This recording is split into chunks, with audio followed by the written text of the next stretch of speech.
na na na na na na na na na na.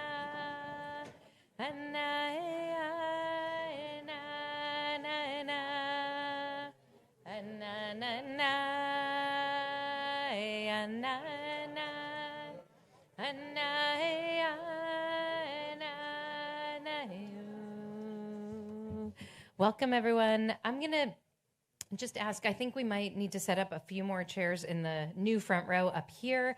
And then if folks in the back can move forward, as I said, so when people come in a couple minutes late, they can just fill in the back of the room. Thank you, everybody, for joining today. I am absolutely thrilled and so grateful to be seated beside LA County Supervisor Holly Mitchell. Thank you for being with us.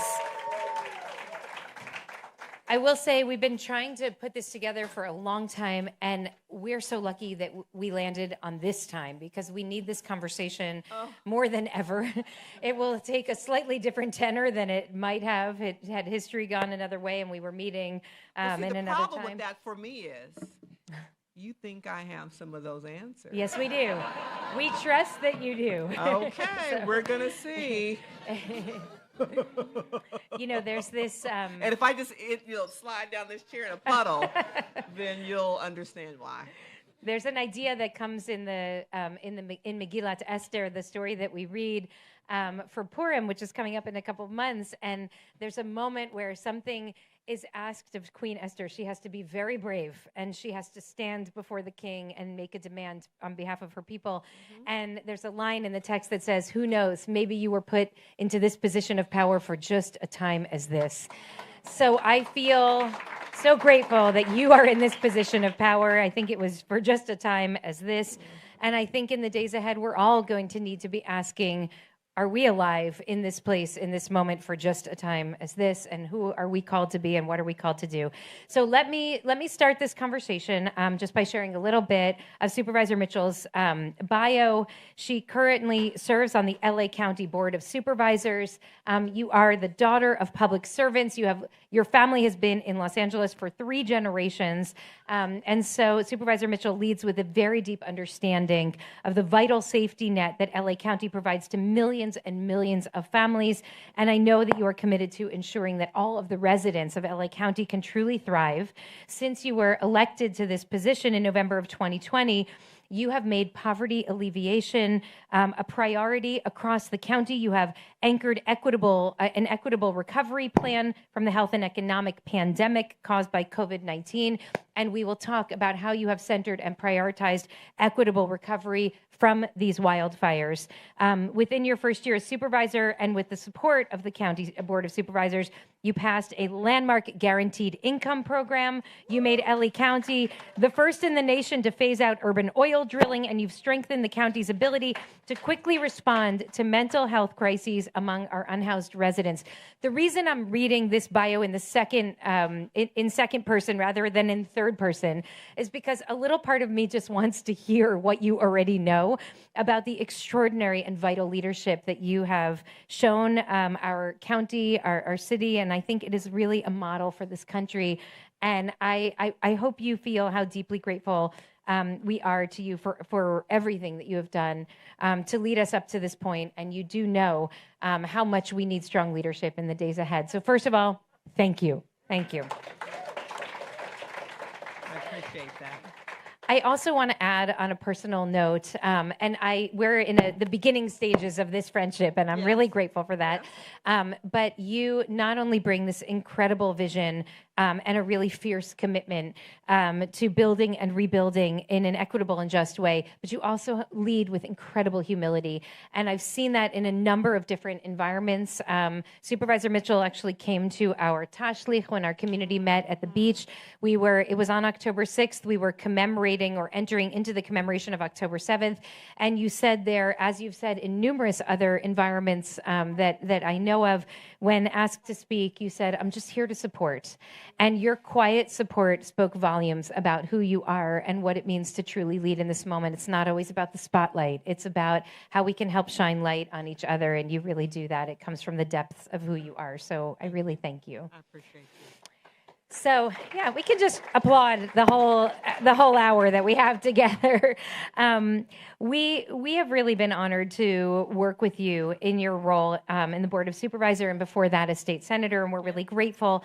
And this Lunch and Learn is particularly important for us, really through the vision of our Director of Community Organizing, Brooke Wirtschafter, and our incredible Minyan Tzedek leadership, many of whom are in this room.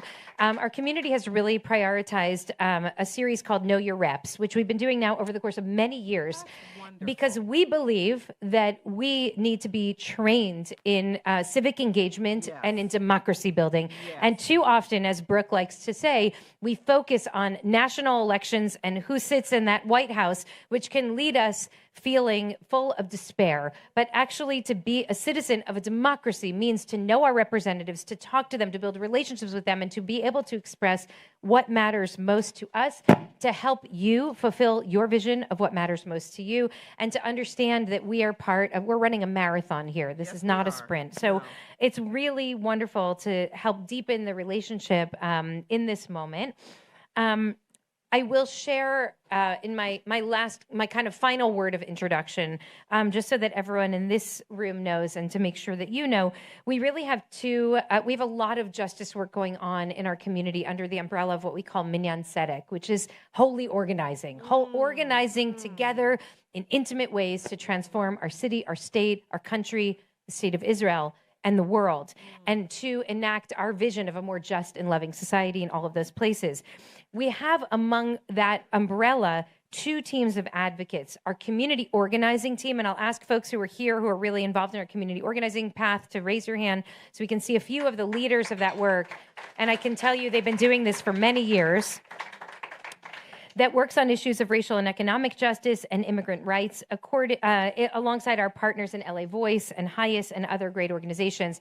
And second, we have our Green Action Team, which really advocates and acts on climate and environmental justice issues. So Green Action leaders who are in this room, lifelong people who've been involved in Green Action, raise them a little higher, please. Yeah, there we go. You can stand. Fantastic. Thank you. And so what we want to do today is frame our conversation around the issues that these core teams have really been working on, which we know are really of central importance for you as well. So we have a lot on our mind today. I found myself saying we're standing at the intersection of fire, ceasefire, and dumpster fire right now. So I need a pen because I'm going to use that. Feel free. It's yours. Write that down. You got it? Ceasefire, dumpster fire. You got all 3. Okay. Yep. I'm going to use that. I wish we didn't have to, but we do, but alas. Real. So what we're going to want to focus on today is how we as a city and as a county and state are going to be able to respond to those wildfires, which is of utmost importance and touches us very deeply and personally, and how we are going to be able to stand up to the many threats that are posed to us by the incoming, by the now Trump administration. But before we even get into the kind of tachlis, the granular here, one of the things that we've been talking about as a community for the last couple of years that was really a theme of High Holy Days, and that Rabbi Panitz spoke to so profoundly and beautifully today, and we'll send you a link to his sermon afterwards, is what is the story that we want to tell for our time? Because what we find that's happening right now is that there is a apparently very enticing story that's being told about America and about what our dreams are for this country that is speaking to millions and millions of people. And that is a story that many of us, I would say most or even all of us in our community do not ascribe to. We have a different story that we want to tell. We have a different vision of the world that we want to build. And I know that your work is driven by your vision of the kind of future that you want to build. Can we start with the big picture?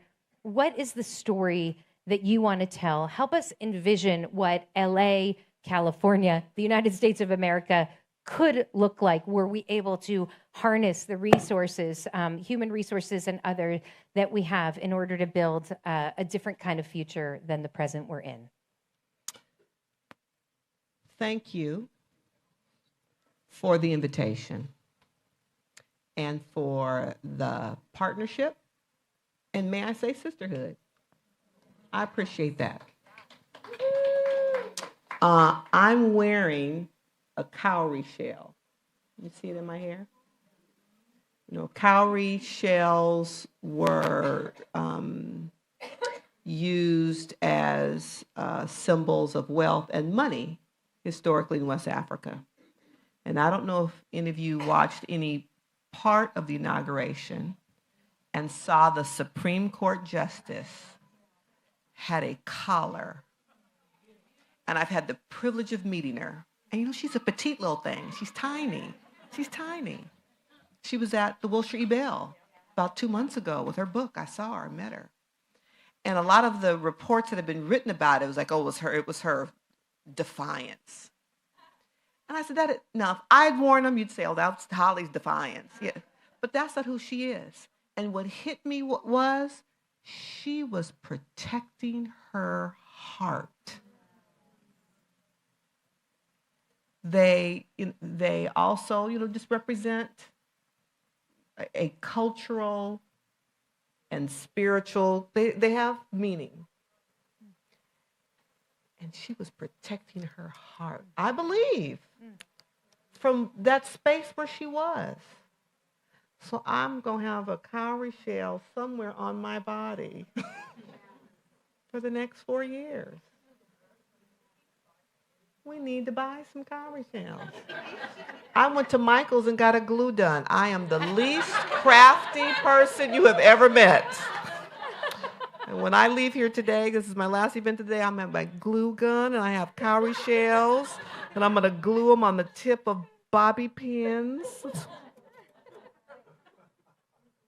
To come to a place where I feel I need protection, and that's the way I feel. Thank you for the invitation. I joined the board. I was elected to the board in 2020 in COVID. A hell of a time to start a new gig. So everything was via Zoom. And I met this dynamic young man, an organizer in Central California. We were on a panel together, a Zoom panel. And he talked about unfinished communities. Because so often we use language that blames the people who live in a community that's in need for the fact that their community's in need. We blame them. But when he talked about unfinished neighborhoods, I could see it.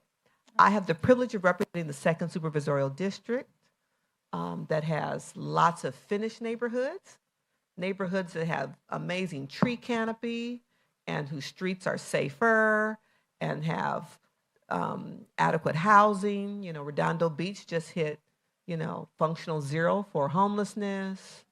And I have communities that don't have enough tree canopy I serve on the South Coast Air Quality Management District that are what we call AB 617 communities that are right up against freeways that have the highest levels of particulate air matter, the highest number of kids with asthma, right? So it's not their fault that some governmental entity decided to put a freeway right in the middle of a community, right? And so those are unfinished communities. And so my vision is of an LA County full of finished communities. Communities that have everything we all want in our own community. Beautiful places to have community and worship.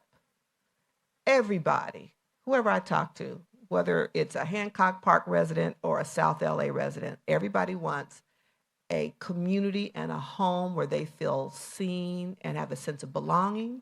Everybody wants a park within walking distance of their house. Everybody wants a community school that sees their children and meets the needs. Everybody wants that, wherever you live. I want an LA County that is full of finished communities, that is not based on one's socioeconomic status, but just because it's what we all deserve. Beautiful. That's my vision. I love that. A county full of finished communities. I love that. And thank you for sharing that. It reminds me of my friend, Reverend Ed Bacon, has a story. He was a pastor down in Alabama, and he got called to become the rector of All Saints here in Pasadena. And so they had a portraitist who would make portraits of each of the head pastors in Alabama. And she was in the midst of making his portrait when he got called to come to Pasadena. And so he went to the artist and he said, I'd like to take this portrait with me. And she said, but it's not finished, Reverend. And he said, well, neither am I. And so he had up in his office for the next, decade, 2 decades, he had an unfinished portrait. And every time he felt like I have arrived, he realized he hadn't. And the reason I share that is because I don't believe that any of our neighborhoods are finished until all of our neighborhoods are finished. And so I carry your vision so deeply, and thank you for giving us a new language, sharing with us a new language to articulate that. That's such a powerful message. And it's something I've been thinking a lot about as we've pastored to our community navigating these fires over the last couple of weeks. I went to with Rabbi Jensen and Kellen Quinn, who's been leading our fire response in our community, to the AME church in Pasadena last week on Friday before Shabbat, where we had a group from LA Voice, and it was packed. There were 300 people there who had come together to talk about what a just and equitable recovery will look like from these fires. And what I saw is that we have been navigating this from a pastoral perspective for the first week, because that's what we were called to do, to reach out to our communities, make sure everybody was safe, especially to those who are most impacted, and really to care for their hearts. And there's an entirely different but related conversation going on that's citywide and countywide, which is how are we going to hold each other, all of us, millions of people, as we begin to think about how we rebuild this place. And I know that you have been the leading voice in speaking about a just and equitable rebuilding. I know the fires are still burning, so it's hard to talk about that. But can you help us understand more about your thinking about how we will come out of this period and how we might even be able to come out stronger? Well, the reality is it's not too early, because as we speak at the Pasadena Convention Center, there are people there handing business cards to people asking, would you like to sell your house? Would you like to sell your land? And that happened the day people entered the shelter. So when we talk about price gouging and looting, that's looting in a systemic, profound way. And so how do we protect people from being taken advantage of? I don't know if you know the full history of, Altadena. Altadena is an unincorporated community in LA County. And at one point, 40% of its population was African American, 81% of whom were homeowners. Why? Because in the redlining days, when Pasadena said no, when LA said, don't come west of, Central Avenue, Altadena was welcoming. My former colleague in the state assembly, former Assemblywoman Susan Bonilla, wrote a beautiful letter to the editor of the LA Times, like January 8th or 9th, very early, where she talked about being a young family. Susan is white, husband is Latino, buying their first home there, and how they were wonderfully welcomed by their African-American neighbors. And she challenged her elected colleagues to say, don't forget the history and who's there. And when we think about the 70, 80, 90-year-old who has now had 3 generations of their family raised in a house that they now own outright, that they might have let that fire insurance slip, or when it was canceled, didn't have the wherewithal to or the agency to fight and find a company. What did they do? And to have purchased those houses in the 50s and 60s, when you think about the wealth gap, which is real, how do we create an environment in which they have the first right of refusal? And how do we protect their interests for their next generations to be able to rebuild in a relevant and meaningful way? How do we maintain that historic community? And so, equity was a word that got really used during COVID. We had a couple of national shared experiences that shocked us all into thinking and rethinking about how we view people who don't look like us and the assumptions we make. And so we talked about equity. And we now have a federal administration who views it as a 4-letter word and is bullying people to not use it. And this notion of, if you're woke, well, no, that being woke is just taking responsibility for history and knowing our facts. That's all it is. Being woke is just not allowing people to have you live in denial about the reality that we have all experienced and suffered from.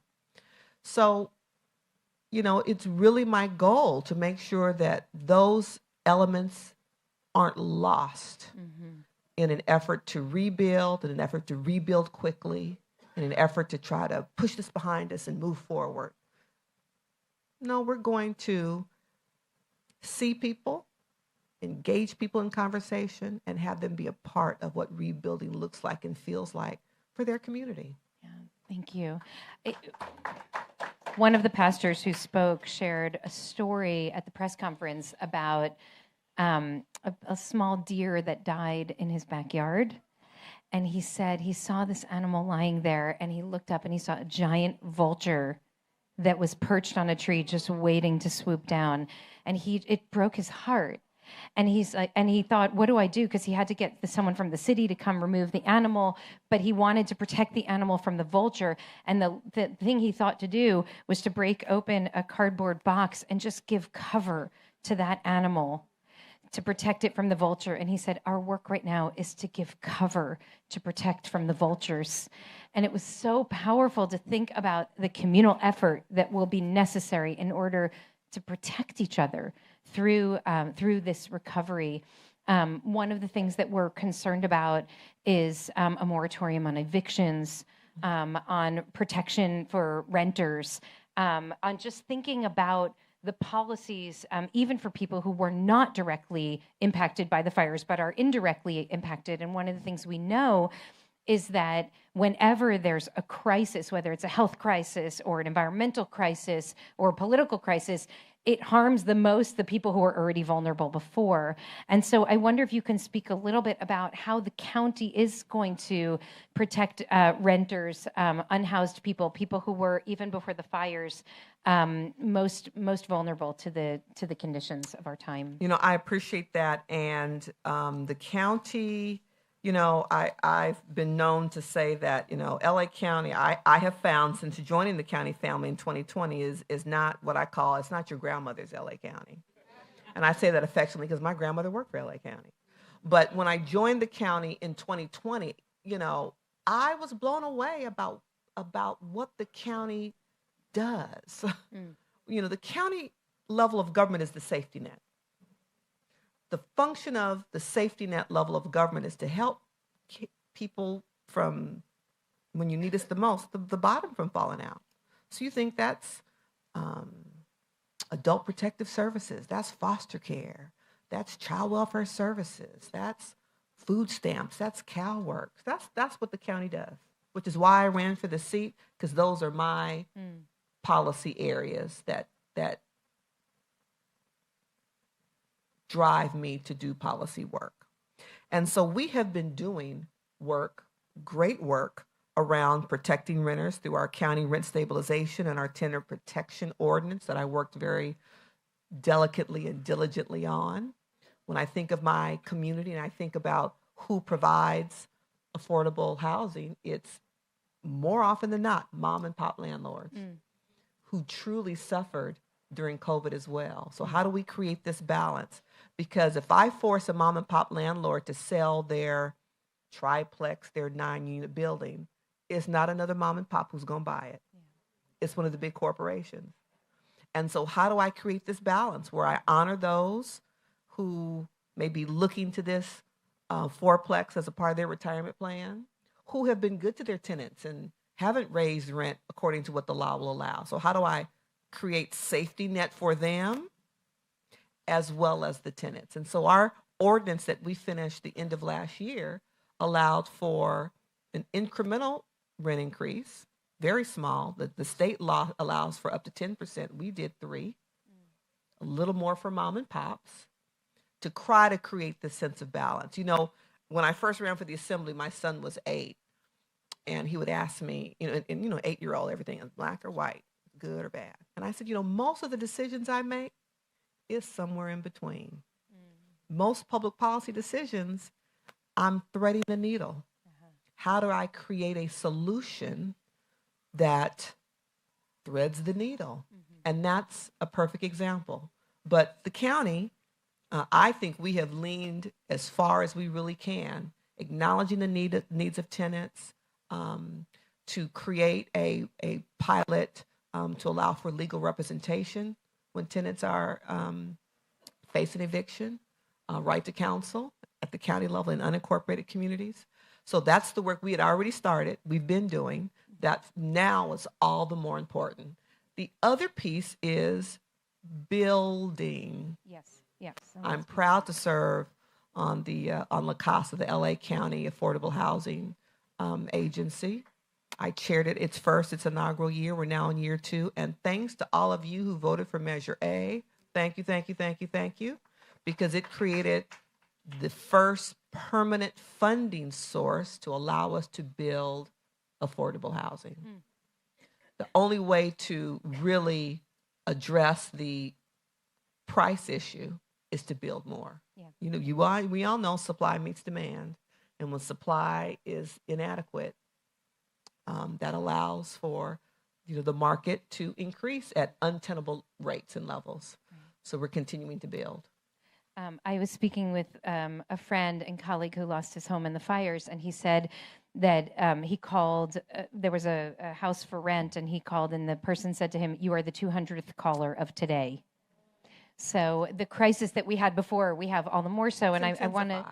I'm so moved by the work that Melissa Balaban, our CEO, and Brooke and Michelle Rosenthal, our former chair, and then this community has taken on to really prioritize thinking about affordable housing and permanent supportive housing in our future home for IKAR, because it feels like the only way that this crisis will be addressed is when we all see this as our shared responsibility. So we're really grateful to you for your leadership here and for hopefully making it possible for us to be able to build and address the crisis best we can. I hope so, and it's a conversation that we have to have in settings like this, because what we build, where, and for whom has become the kind of third rail in politics. It gets me run out of rooms like this, and it gets me welcomed into rooms like this. When I talk about, it is inappropriate from my perspective for people to come up to me at Costco and, the gas station, as they do, and point at me and say, "What are you doing about the unhoused?" And, my father used to tell me, if you point at somebody, 3 fingers are pointing back at you. Right.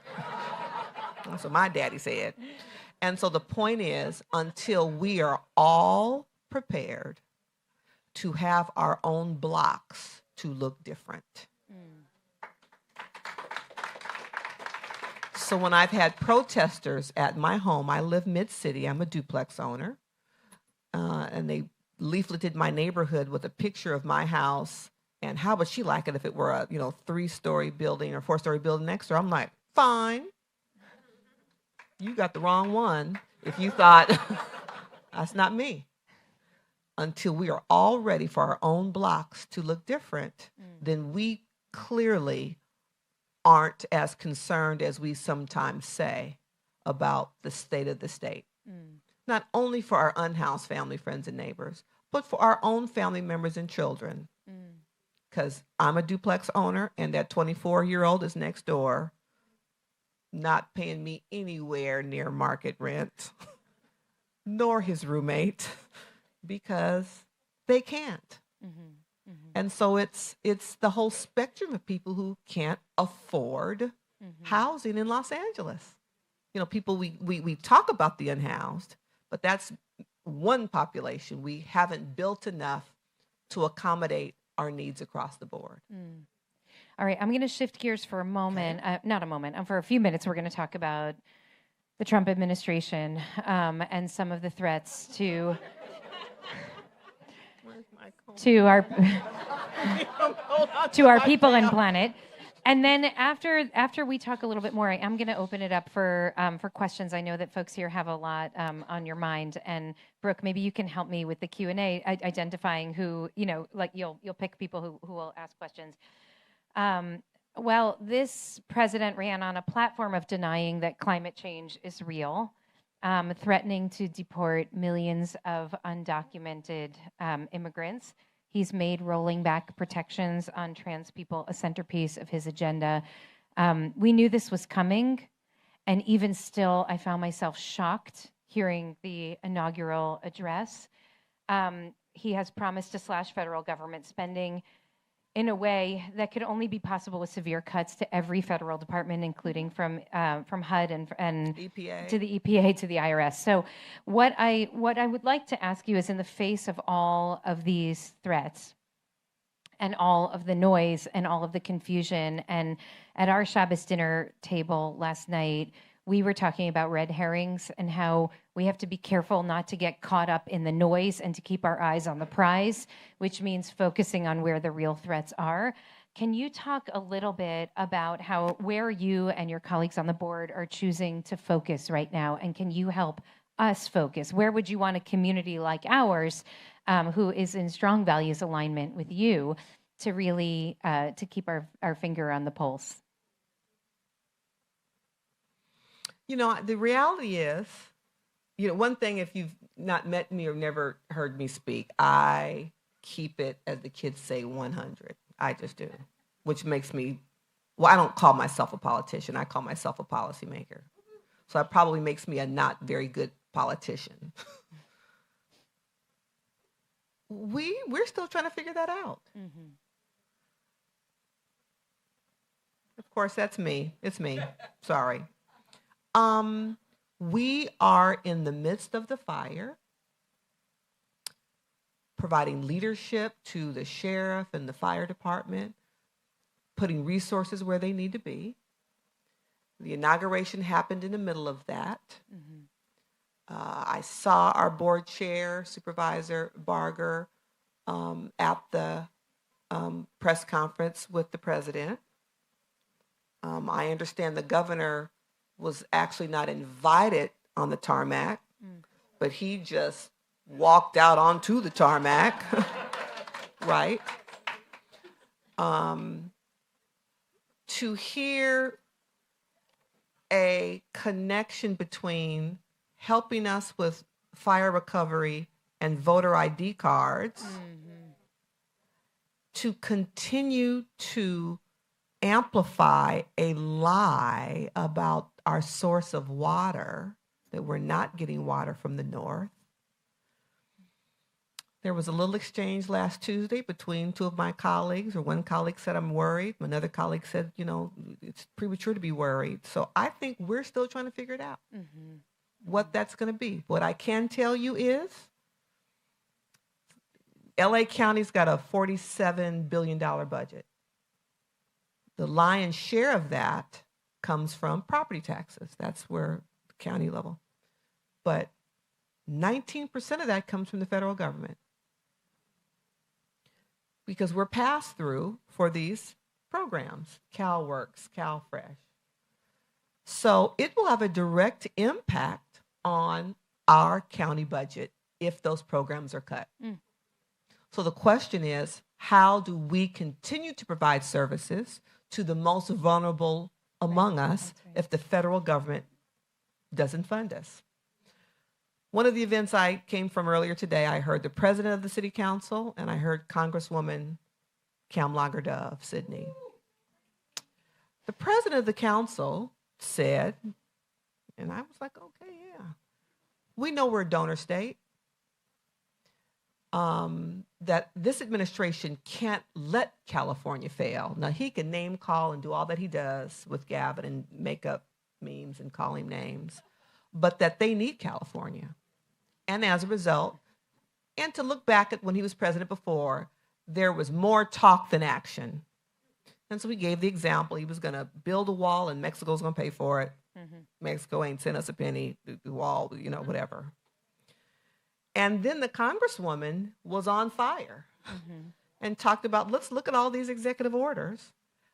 a Supreme Court that he got 3 appointees to, that he's even challenging their interpretation of the Constitution with some of these executive orders. So like he respects and values no one. Mm-hmm. And so all in one speech, I was like, yeah, Marquise has got a point. And I'm like, oh, but Sydney's got a point. Yeah. So I deeply appreciate the fact that you believe I've got these answers. And I don't. We are all, for now, in this boat together. Okay. What I will say is that of all the places to live, I'm glad I'm in California. Because we do have a governor who was not afraid to step up to the plate and swing. And I, as a third-generation Native Angelina, will just tell you from my absolute core that I have complete faith in the elected leaders that I serve with, that we're going to do all that's in our power to continue to respect all of our family, friends, and neighbors. Whatever their immigration status, whatever their faith, whomever they choose to love, however they choose to self-identify, that we are going to continue to stand in the gap.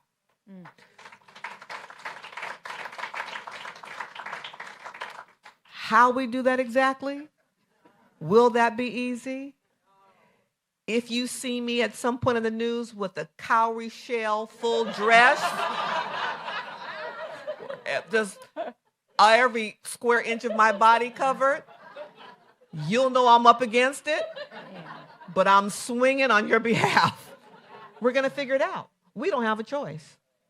I so appreciate your honesty about this and your humility. I mean, we're facing an unprecedented threat right now to our trans and non-binary family and community, to our immigrant.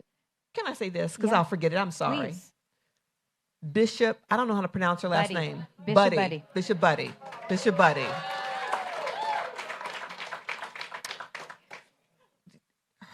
That was a lesson to me. Oh, yeah. Of how you can be softer in your appeal, in your effort to ask someone to be decent. And, I watched it a couple times, and a couple of the camera angles are on him. Yeah, yeah. And what was fascinating is he was locked in. Then every once in a while he'd look down, but he'd look back up. Look down and look back up. So I had a moment of, and then his IG post the next day, which was so vile and ugly,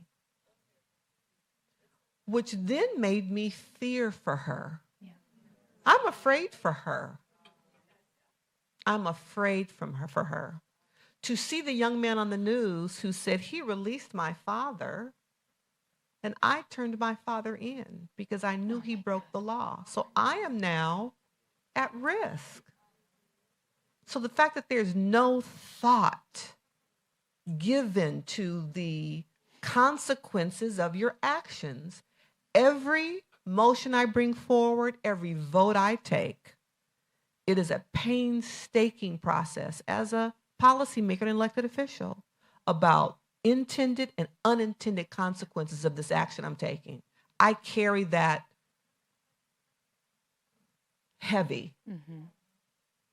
And he doesn't appear to do that, which is dangerous. I had a similar reaction to Bishop Buddy, and there was a moment in which we might have thought that the intended audience could have received what she was saying because it was said so gently and tenderly and lovingly, because it was spoken like a Christian in church, trying to share the words of her tradition. And then immediately the realization that it didn't land the way that she intended it for them, those sitting in the front 2 rows, but it did for millions of us. It did. And I think I had the similar reaction in which, starting in 2017, we had this sense of what resistance looked like. Mm-hmm. And it's been very painful seeing the absence of that kind of spirit of, we had 5 million people in the street in January of 2017.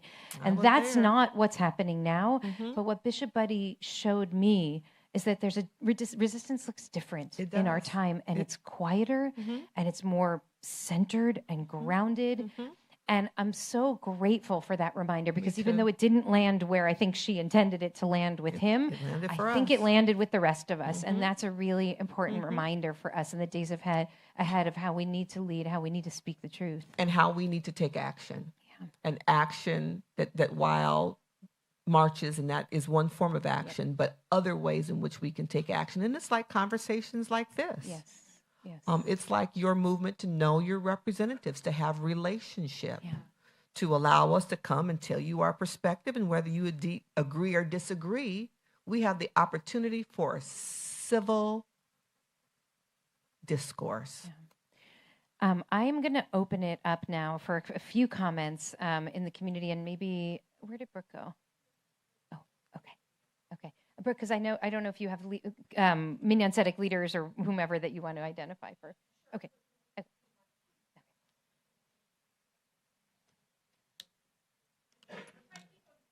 And please, Mark, introduce yourself as you speak. Hi, I'm Mark Landsman. I'm a member of IKAR. Supervisor Mitchell, it's such an honor to be with you, and thank you.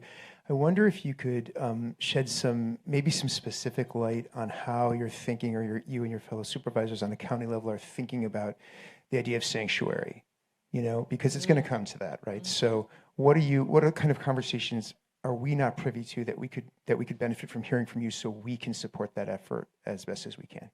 I appreciate that. We've, had the opportunity and had the privilege. We did a public board meeting before the election, I think, where we had the sheriff, we had a number of individuals there to really make sure that they were clear about our perspective as the board. And to hear our sheriff say, we will not allow county facilities to be used by ICE, which is really important because Fresno and some other Northern Cal counties, it's already happening. And that we are putting county resources into organizations that are providing sanctuary, that we can do that. And so there are tangible actions that we began to take early on. Frankly, support of Planned Parenthood Los Angeles, quite frankly, after the last Supreme Court decision around Roe. So there are actions that we have taken, direct actions in terms of both policy and dollar resources to prepare ourselves and to provide support. I have a young intern, and I had to do an all-staff meeting. First, I had to get myself up out of bed after Election Day. That was Herculean. And then I had to convene my staff, who were all looking to me like, you all, what's the answer? And I have a young, dynamic intern who, eyes welled up, said, what is the county going to do to save us? And I had to say something really hard, which is elections have consequences. And I'm clear that the county of LA is going to do all we can, but I have no jurisdiction over ICE. I can tell ICE you cannot use our county facilities to harbor, but I can't tell ICE where to go and where not to go. Elections have consequences. And I am saying that 15 times a day to every group I meet with, that we have to own that and understand that and navigate our way through that reality. Elections have consequences. And there will be some ugly, hard ones, I fear, over the next 4 years. And maybe that will allow the global us to make decisions about who we want to be our leaders.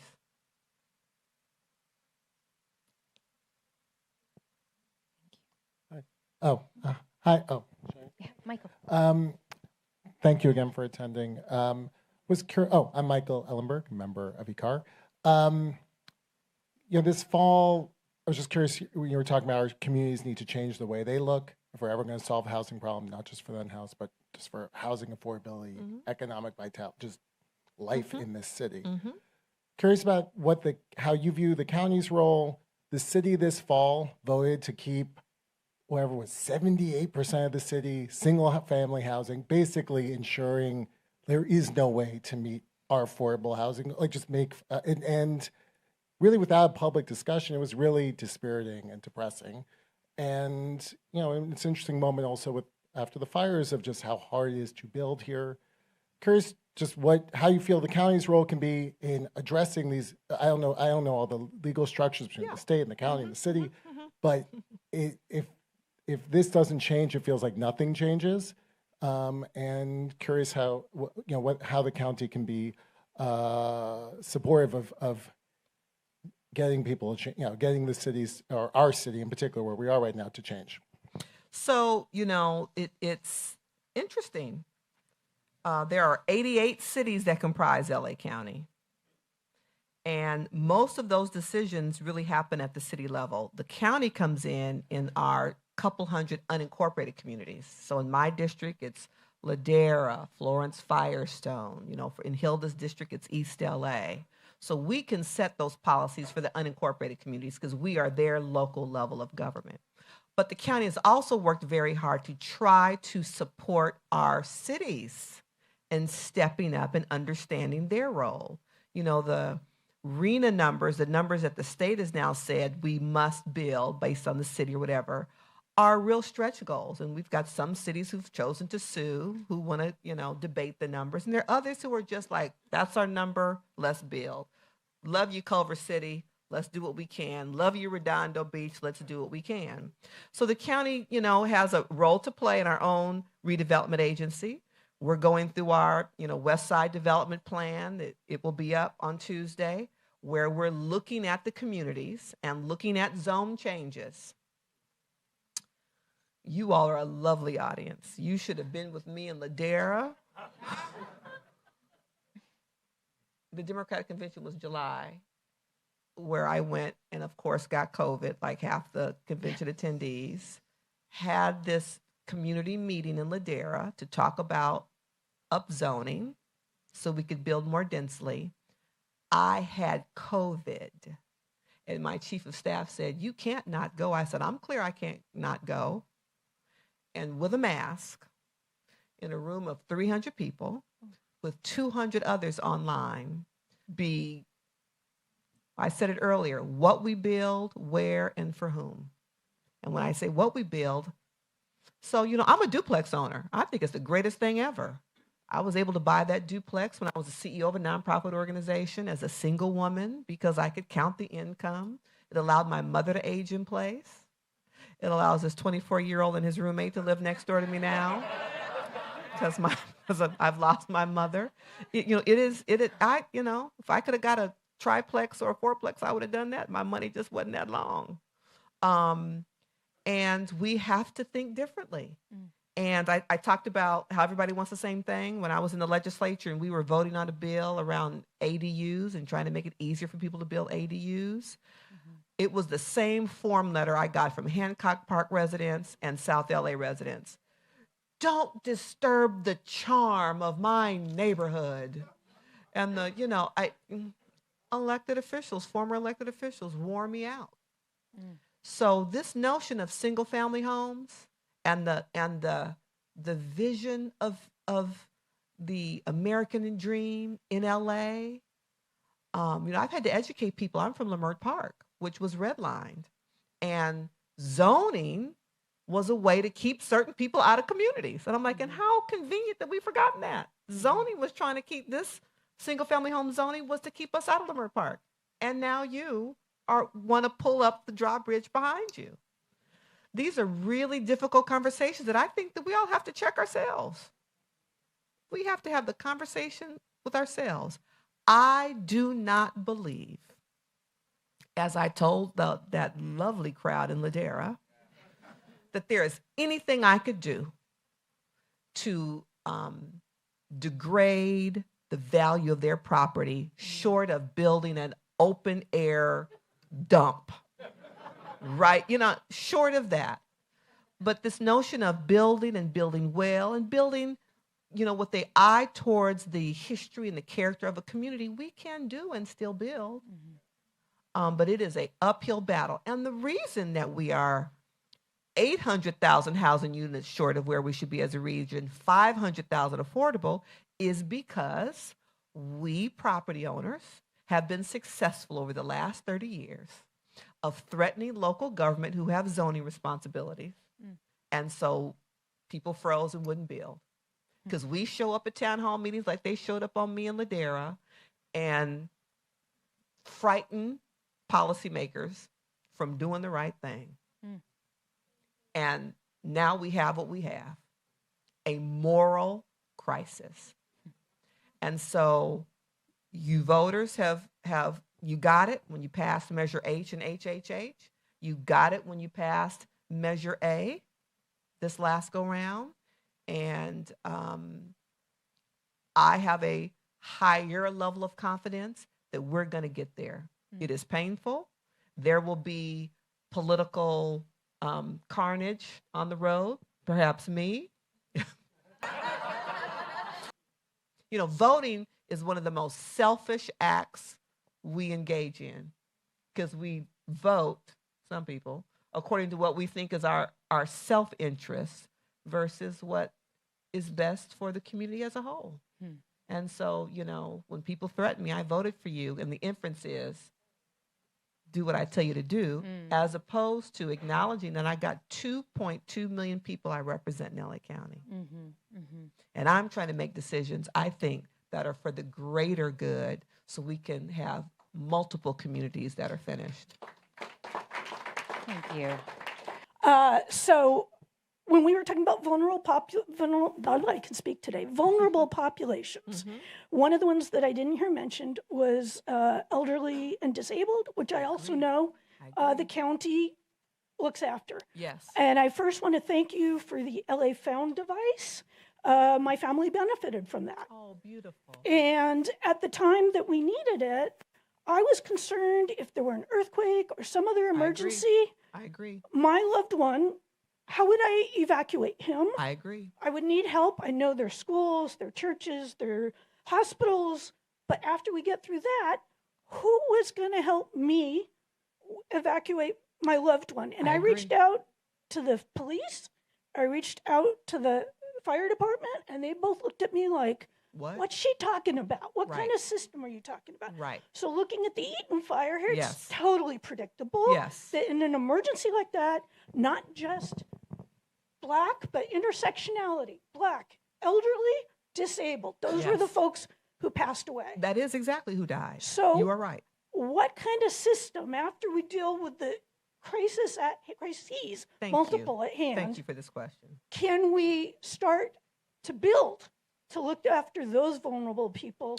And also, how can we support you in building it? So you are probably stalking and following me. Because at Tuesday's board meeting, I elevated the exact same question for a variety of reasons. There was a Mitchell family, no relation, the elderly father and the disabled son, and the family's been in the press saying we talked to them multiple times, and the dad kept saying they're coming to get me. And the question is, who? I don't know who he thought was coming. If he got the call to evacuate. And so I said it in the board meeting Tuesday, and I wasn't directed it at the fire chief, Chief Maroney, who was amazing. It really was a clarion call for all of us. When I was in the legislature, a former colleague, Assembly Member Cheryl Brown, who served in the Aging Committee, was like, it's the grain tsunami. It's here. And the collective we don't have the infrastructure. We're not ready. We're not ready with enough in-home supportive services resources. We're not ready in our SNF, our skilled nursing facilities. We're not ready for the growing number. We're not ready. And, income doesn't even matter, right? And so my aha moment in that crisis was a couple things. Who knew that 80-plus-year-old father with his son, he was an amputee and the son was developmentally disabled. Like, who knew they were there? I think faith-based organizations have a role to play. Your congregations and who lives. So we have to figure that out. And Chief Maroney says we need to kind of build that infrastructure. We do. Even from just, I've got 5 people in this block and these are their limitations. And who's in charge of them. But but one of the issues for some of the seniors that we're hearing about in Eaton, that they were, basically kind of off the grid, didn't have a cell phone, that's right. Didn't watch it. There's a story they went to they awakened one elderly man and he didn't know what was happening. Yes. Right. And so somebody has to take responsibility. That's right. I agree. But it has to be coordinated. Or we may have a role to play. We have to figure it out. So another piece, when I was in the assembly, Red Cross had a big Office of Emergency Services in Westwood where you could go and the screen was as big as that entire wall, where they could plot, where they had trained people, because they were telling us for the earthquake, we have to be prepared for no one to be able to get to you for 4 to 5 days, right? And so they had areas that they had trained, and then there was an area with no red dots. I'm like, what is that? Well, that's South LA. Oh my God. I said, well, that's a problem. So I have re-engaged with Red Cross because they were doing these community-based trainings, even if it's just making sure that the neighbor knows you are responsible for getting her out. You are responsible for having phone numbers. This made me go tell my 2 neighbors, the gate key is under here. If I'm not home, let Rook out the yard. I mean, just to think through. So we all, I hope, in witnessing this tragedy, are thinking through our own plans. Who's in my life? Who's on my block? Who am I going to ask for help? And who am I going to help? And I think government can play a role, but we have to figure out how we build some kind of network of communication so we know where people are and who needs the extra help. Yeah. I'm with you. All right, I'm gonna pull us to a close for a moment, and you mentioned sisterhood earlier, so let's close with sisterhood. Please. Because I was so struck, and I mentioned this earlier in our service in today's Torah portion, the relationship between Moses and Aaron, that neither of them could have led the liberation of the people alone, but together they came from very different vantage points, but they were able to partner together to approach Pharaoh and say, let my people go, and ultimately lead the people. I've been so moved for many years by the sisterhood that you have with Mayor Bass and with Representative Kamlager-Dove, and I think there's something so sacred about really looking out for each other and caring for one another. And I want to think about broadening the circle of sisterhood and siblinghood here and what it means for us to actually turn to one another as though we are fully responsible for each other, because we really are. And I think sometimes when the superheroes aren't going to be swooping in from DC, it reminds us that we have to find the superpower that resides within each of us. And it is with that power that we will, God willing, be able to take care of one another in the days ahead. Thank you for being such a strong ally and voice and leader in this work. And I really bless you with continued strength, body and spirit in the days ahead. And thank you all for being here. Thank you. Thank you all. It was a pleasure sharing time with you. Thank you. You're most gracious. I appreciate that. Thank you. Thank you.